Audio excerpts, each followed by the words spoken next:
I mean, I tried to be very detached because, judges don't want you putting on theatrics, do they? They want No, you to no. just be there and be factual.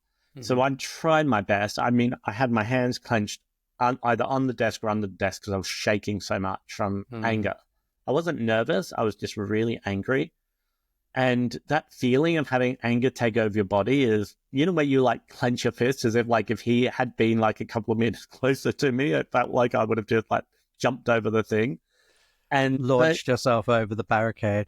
yeah, and then anyway, so the judge was like, well, clearly, like it felt like to me when he made his ruling that it was almost like, are you people idiots? Of course you owe him this money. Yeah. And Yeah. then he said, oh, I'm going to give, I don't know, it was like an extra £300 on top Yeah. for Yeah. interest owed. And he said, do I want to say anything else about the ruling? And I said, well, thank you for ruling in my favor and finding the truth in the situation.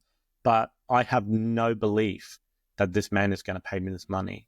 Mm-hmm. Like, if it's taken this long and he's standing here and telling you these untruths, there is no way that he's going to pay. So I would like you, instead of telling me how much money he's got to give me, what the next step is for when he doesn't pay me by the deadline. And then this idiot stood up in court and said, oh, Your Honor, of course I respect your decision, and the decision of the court means so much to me, the law of this land. I live my life by the law of this land.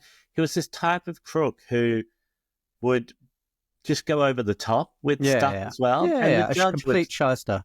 the judge was almost rolling his eyes. Like, Yeah. he was just like, okay, just get on with it.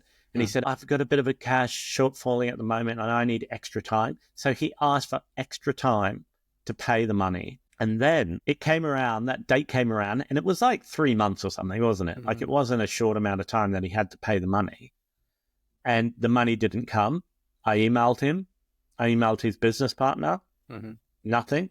I looked him up on Companies House, Mm-hmm. the website that lists businesses, and I saw that his business was listed with having his wife as one of the co-directors. Mm-hmm. I looked her up on Facebook and I found out where she worked, and she worked in a charity shop in some small town in England.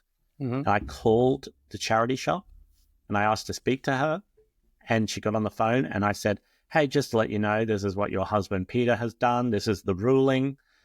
He didn't pay. And I just, as a decency to you, because I don't know you and I don't know how aware you are of this, just letting you know that people are coming to your house to take your things to the value of the money that he owes me. Mm-hmm. And she said, thank you very much for letting me know. And I think within an hour, the money was in my bank account. Mm-hmm.